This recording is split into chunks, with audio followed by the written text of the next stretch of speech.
Hello everyone and welcome back to my channel. Today we're diving deep into a topic that's become increasingly relevant in our digitally driven world: phone addiction. We're spending an average of 7 to 8 hours a day glued to our screens, and that's not even counting work-related screen time. That's a significant chunk of our lives, guys. Now, I've been fascinated by productivity and the impact of technology on our lives, and that's what inspired this video. We're going to unpack the psychology behind phone addiction, understand why it's become such a pervasive issue, and most importantly, equip ourselves with actionable tips to break free from this cycle. I've got 7 powerful strategies that have personally helped me regain control of my screen time, and I'm excited to share them with you.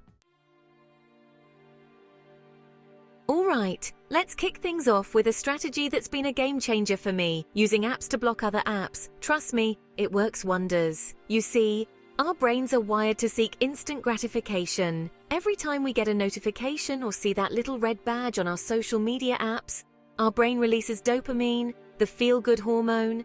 This creates a cycle of craving and reward, making it incredibly difficult to resist the allure of our phones. That's where apps like Opal come in. Opal acts as a virtual gatekeeper, allowing you to block distracting apps and websites during specific times. For example, you can set it to block Instagram and Facebook during your peak work hours or study sessions. Think of it like this: you're essentially creating a digital environment that sets you up for success. By removing the temptation altogether, you're giving your brain the space it needs to focus on the task at hand without constantly battling against those addictive algorithms. But what if I need to access those apps for work or emergencies? You can customize it to allow access to specific websites or apps for a limited time, or even set up emergency contacts. By using Opal or similar app blocking tools, you're taking back control of your time and attention, rather than letting those pesky notifications dictate your day. Now, let's move on to another powerful technique: setting screen time limits directly on your phone. Most smartphones these days come equipped with built-in features that allow you to track and limit your app usage. It's like having a personal accountability buddy right in your pocket. To set screen time limits, simply head over to your phone settings and look for the screen time or digital well-being section. From there, you can set daily or weekly limits for individual apps or categories. For example, you could limit yourself to 1 hour of social media per day, or 2 hours of entertainment apps.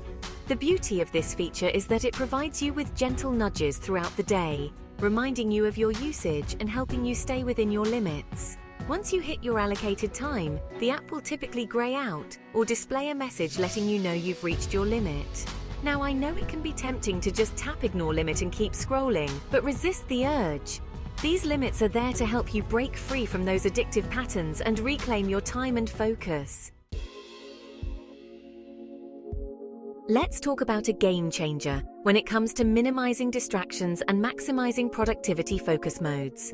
Both iPhone and Android have their versions, and honestly, they're like having a personal assistant for your attention span.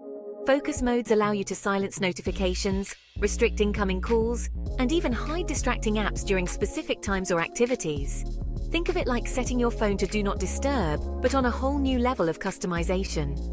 For instance, you can create a work focus mode that automatically activates from 9 a.m. to 5 p.m., silencing all social media notifications and only allowing calls from important contacts.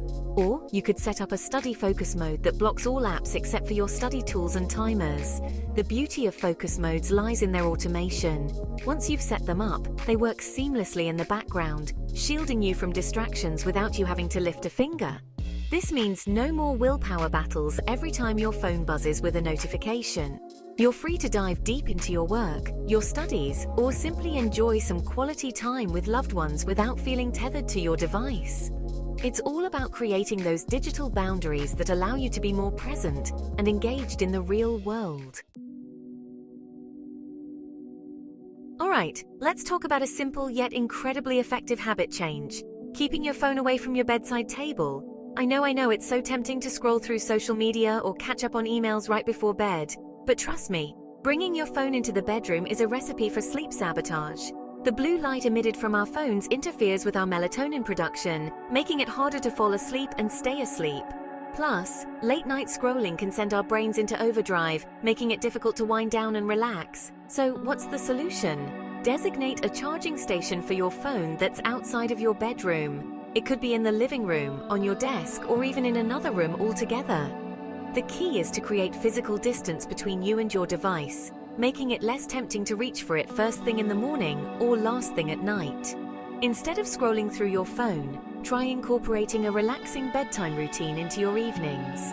Read a book, take a warm bath, or spend some quality time with loved ones. By prioritizing sleep hygiene and creating a calming bedtime ritual, you'll wake up feeling refreshed, recharged, and ready to tackle the day ahead. This next tip might sound a bit quirky, but trust me, it's all about outsmarting your brain's autopilot mode. We're talking about rearranging the apps on your phone. We get used to our apps being in certain locations, and we instinctively reach for them without even thinking. So if your most used apps are the ones that tend to suck you into the digital abyss, it's time for a little reshuffle. Start by moving your most addictive apps off your home screen and tucking them away in folders on later screens. This creates a bit of friction and forces you to be more deliberate about accessing them. Think about it. The extra step of having to search for the app gives you a moment to pause and ask yourself, do I really need to be on Instagram right now? Or am I just mindlessly scrolling? You can even take it a step further by organizing your apps based on their purpose. For example, group all your social media apps together, your productivity apps together, and your entertainment apps together. This not only makes it easier to find what you're looking for, but also helps you become more aware of your app usage patterns.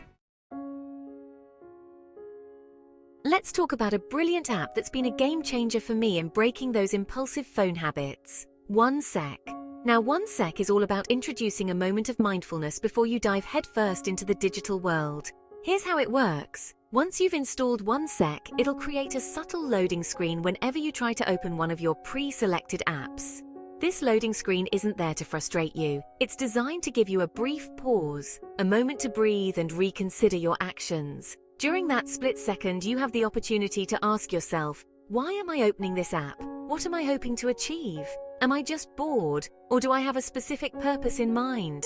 It's amazing how such a simple intervention can be so powerful in breaking those automatic habits. It's like hitting the pause button on autopilot and giving yourself the chance to make a conscious decision.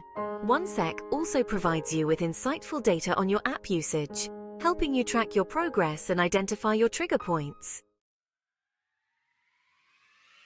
So there you have it. 7 powerful strategies to break free from phone addiction and reclaim your time and focus. Remember, it's not about ditching technology altogether, but rather about creating a healthier, more balanced relationship with our devices. I encourage you to try out these tips and see what works best for you. Every small step you take towards mindful technology use is a step towards a more focused, productive, and fulfilling life. Let me know in the comments below. Remember, small changes can lead to big results, and feel free to share your own strategies for combating phone addiction. If you enjoyed this video, be sure to subscribe to my channel for more evidence-based tips and insights. And if you're curious about the science behind dopamine,